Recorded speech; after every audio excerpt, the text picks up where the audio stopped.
Welcome back to Eliances Heroes, where heroes in business align. To be part of our super community and find out more about Eliances, visit www.Eliances.com.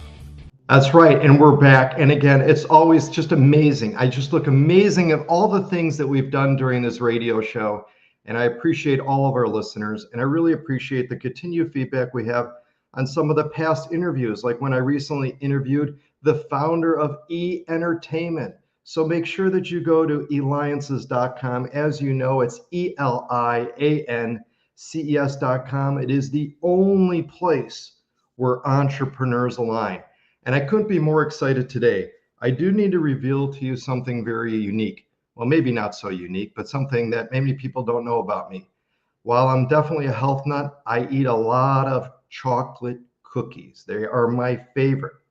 The issue that I have is always trying to find one that is amazing and one that I'll really enjoy.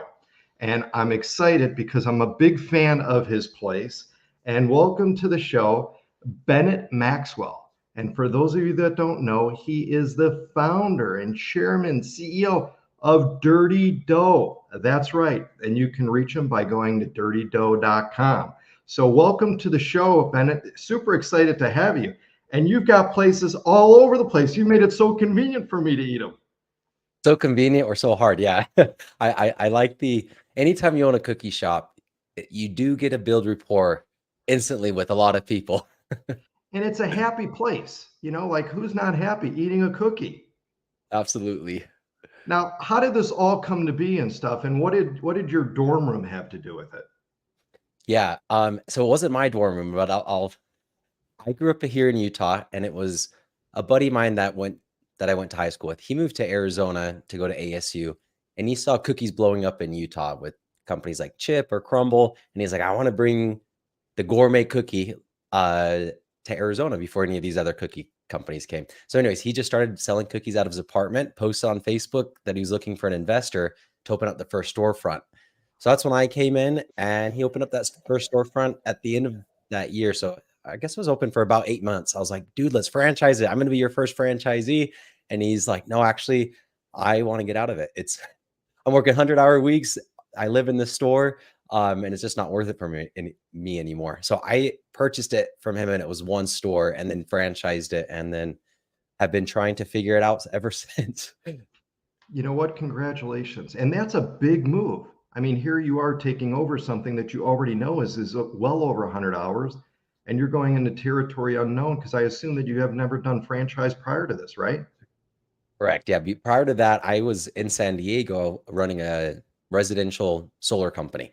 So yeah, I think I'd been to the store one time before I purchased it, because I was kind of like, what the hell? Business is business, sales are sales, whether I'm selling a cookie or a franchise or a solar system.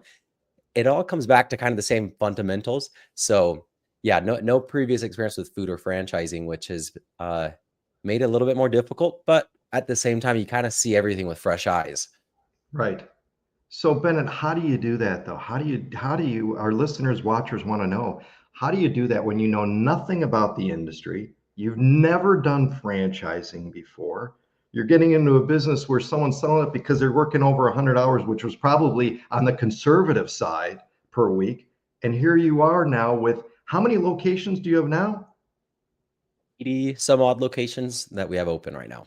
How many? 80, I think 85, somewhere around 80 there. and more sign that just haven't opened up yet, right? Correct. Yeah, we've been opening up a store a week for quite some time, sometimes 2 stores a week. A week. So, I mean, okay, so you sign the contract, you take it over, then what's going through your mind? Like, where do you even start? That's a good question. I started by just asking any and everybody what to do. One of the first major milestones, I guess, of that was, here's my model. David, you just disappeared. Do I keep going? You keep going. Yep. Okay.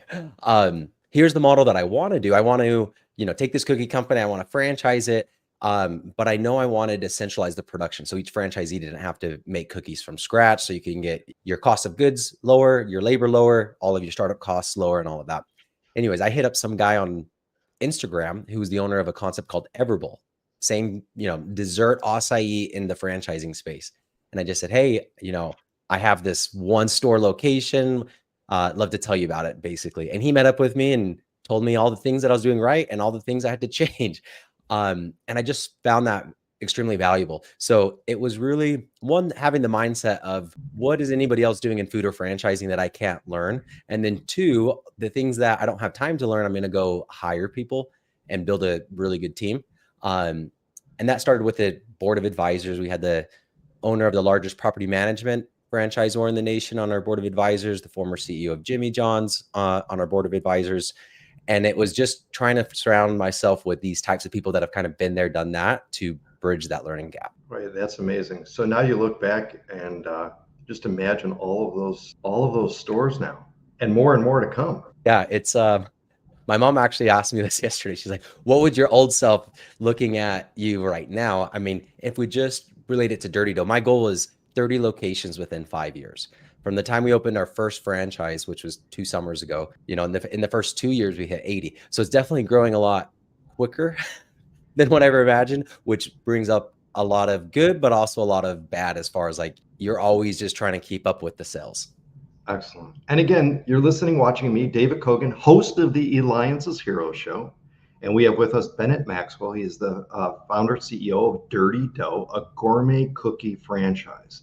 So you mentioned, Bennett, in regards to, competitors and that. I mean, certainly there are other cookie stores, shops, various franchises in that space, or that have that as an added space.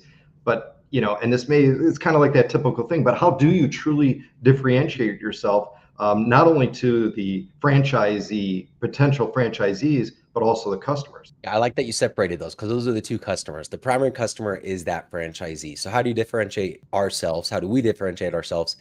And the pitch, I guess, is we will make all of the cookies, pre-portion them, and we do multi-layered cookies, 3-layer cookies, stuffed cookies. We'll ship them out to the stores frozen. And then the stores, you need 1 employee, 500 square feet with an oven. Every cookie cooks for the same time, temperature, and fan speed, and the ovens are programmed. So it's very simple and easy to operate the store. So the simplicity of the operation is definitely the value add to the franchisee that separates us from like a Crumble or a Crave cookie, something like that.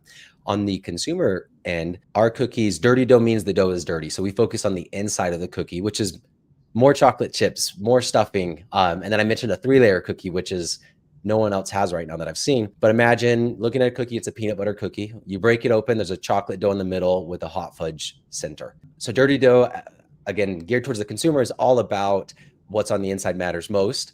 And that's really comes back to mental health messaging that I'm trying to get out, which is don't wait for life to be perfect in order for you to enjoy it.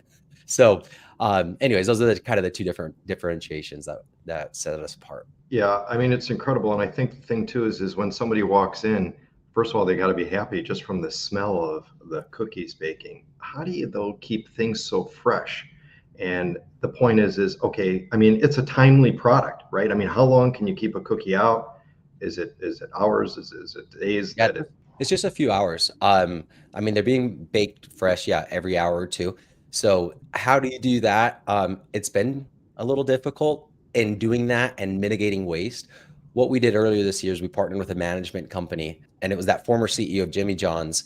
Him and his group came on, and at the beginning of the year, he came on as CEO, full-time CEO. One of the first things that they did is that they said, hey, instead of having 60 different cookie bases, we're going to go down to 13 and build different flavor profiles off of that. So now when you have a limited amount of cookies that you're carrying in your freezer, but you can still make 60, 70 different flavor profiles, you're not as worried about, did I buy too much or did I buy enough? Because those cookies will always come back in rotation. And then as far as making sure the cookies are fresh, but not too old, it's really just having your minimums and maximums per hour based on, your store's volume. Yeah. I mean, again, what you've done and you've got what now 450 franchises sold? Yeah. 450 territories sold. So maybe 200-ish franchisees. And then some of them will buy like 5 and then you give them 5 years to open. So that's why we, Right. It feels like we're opening 1 million at a time, but yes, we still have a long ways to go to open up all the other ones that we've sold. So I think the thing is important, and what we've learned from many that have been on our show, the way in which it starts out is never the way in which things kind of progress to it. So what are some of the things that maybe surprised you most of, hey, this is what we're going to do, but this is now what we're doing because it works best. Right from the beginning, I'm like, I want to vertically integrate. I want to own all the machines and produce the dough and then the trucks, and then we're going to ship out. And we did that for a year and a half, and I lost my shorts on it because it was way too expensive when 2 years ago we had one store. So how do you kind of gear up to be prepared to produce cookies and deliver cookies for 450 franchises, but you only have 7 today? So my flawed thought was, well, if we own it all, then we could slowly grow, but it was just too expensive. So the first thing that this other group came in and did was outsource that. They're like, nope, we're getting rid of the warehouse. We're going to sell our machines to this co-packer. The co-packer is going to give us a flat price. So we're not dealing with waste. It's a lot more predictable. And then we're going to use a third-party logistics company. So that, the whole business model changed in January of this year. And I feel like that was the 5th time that it changed. There's always so many things that you think are going well, and then some other information happens and you're like, okay, that actually wasn't the best strategy. How do we now move forward with whatever we think the best strategy is? Excellent. All right. And this is a question from one of our listeners too. And that is based upon the factors of location, price, the various other things that go into it, what's kind of the most important, and how do you even figure it out? How do you figure out like what the best location? Do you tag on to others that have been in a location? Pricing and so on. I expanded a little on that. The data that is out there is scary. You can buy data from cell phone providers that will tell me where you spend 8 hours a night at. So it's like, okay, now I know where you're sleeping, and now I know what your home value is. And then it also will tell you, I mean, when I say tell you, I think it's doing all this in the background, and then it says, here's the target demographic, but it tells you where they were 2 hours before, 2 hours after they ordered your product, and you can also do this based on any of your competitors. So you can what makes a really good crumble store? Here are the metrics. We got down, we had, anyway, some company rated every shopping mall from 1 to 200, and it got down as granular as household cookie spending per month, and it's like, holy crap, the data's out there. So a lot of it is just finding the correct data and pushing it hard, and making sure that you're really following the data rather than like, oh, I've lived here, this is a good shopping mall because of XYZ. And you get that a lot, you get that emotional connection.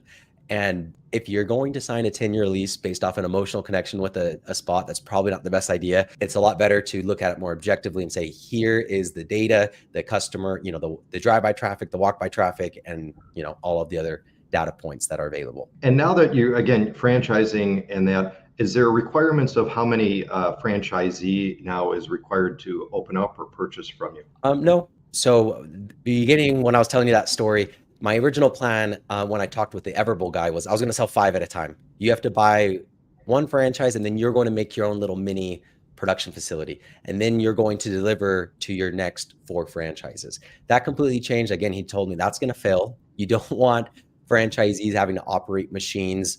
You want to make it a lot more simple for them. So I just forgot where I was going with that one. But I mean, what you mentioned is it's important in that. And I just imagine, I mean, again, looking back going, gosh, how many locations I've already sold? Like listen, to sell 1 is a miracle. My background has been sales. I did Cutco knives out of high school. I served a 2-year Mormon mission in Tijuana, Mexico, which is all sales and follow-up. And then I did door-to-door, pest control, satellite. So that's what I like doing, is really packaging like, okay, what does the market want and how do I build that, rather than let me build a product and kind of shove it down people's throat. It's nice to be a salesperson and also the owner of the company, because I could go get feedback like from that Everbowl guy and say, that's not going to work. I would only buy it if you did XYZ. And then I go back and kind of create that model. So before we franchise, I talked to, not exaggerating, at least 100 people. Like, this is my idea. What would you change? Or what would you not change? What do you like? What do you not like? And then I went back and built that. And then when I franchised it, I already had all these interested parties. And not only them, then I asked them for referrals. Again, all kind of sales training back from Cutco days. But that really boosted our sales. Nice. And I don't know if you could share or not, whether you would share or not, but I'm sure you have other things that maybe perhaps you'll be adding to Dirty Dough shops. What would those be, or what are those? We have, I think 22 stores are launching with dirty sodas. So like sodas with, different creams and things like that. I think it's next week, actually. We just piloted over the summer for a few stores. It went good. Well, most stores have edible cookie dough. They're not serving it yet, but they have all the equipment installed. So really, as we see the market pivot in the restaurant space, it's moving away from a cookie company and towards a cookie-inspired dessert company. Wow, absolutely fantastic. So, all right, hold on. We've got another question. What's your question over here? Okay. We got a special fan of yours that's over to my left. How did you come up with the name? Okay, the name was Tyler Peer. They got him and his wife Keena. They just came up with it because it sounded good. Now, what I explained before of dirty dough means the dough is dirty is after I purchased it, I showed up to the store and a customer just asked an employee, why is it named dirty dough? And that's what the employee said. I'm like, the dough is dirty because we focus on the inside of the cookie. I'm like, okay, how many chocolate chips do we put in per batch? 6? Let's up it to 9. And that was kind of the differentiation, like at that point. So it was just a catchy name, but now it means the dough is dirty. And that's why we do these 3-layer cookies, stuffed cookies, which just happens to be the complete opposite of like a crumble. You know, they focus on top of the cookie. We focus on the inside of the cookie. Excellent. And what you've done is you've helped consumers get high quality, great tasting cookies, and you've given an opportunity for people to own a location. Truly amazing. CEO of Dirty Dough, gourmet cookie franchise, Bennett Maxwell, thank you so much again for being on the Eliances Hero Show. Thanks, David. Now you got to dance a little bit.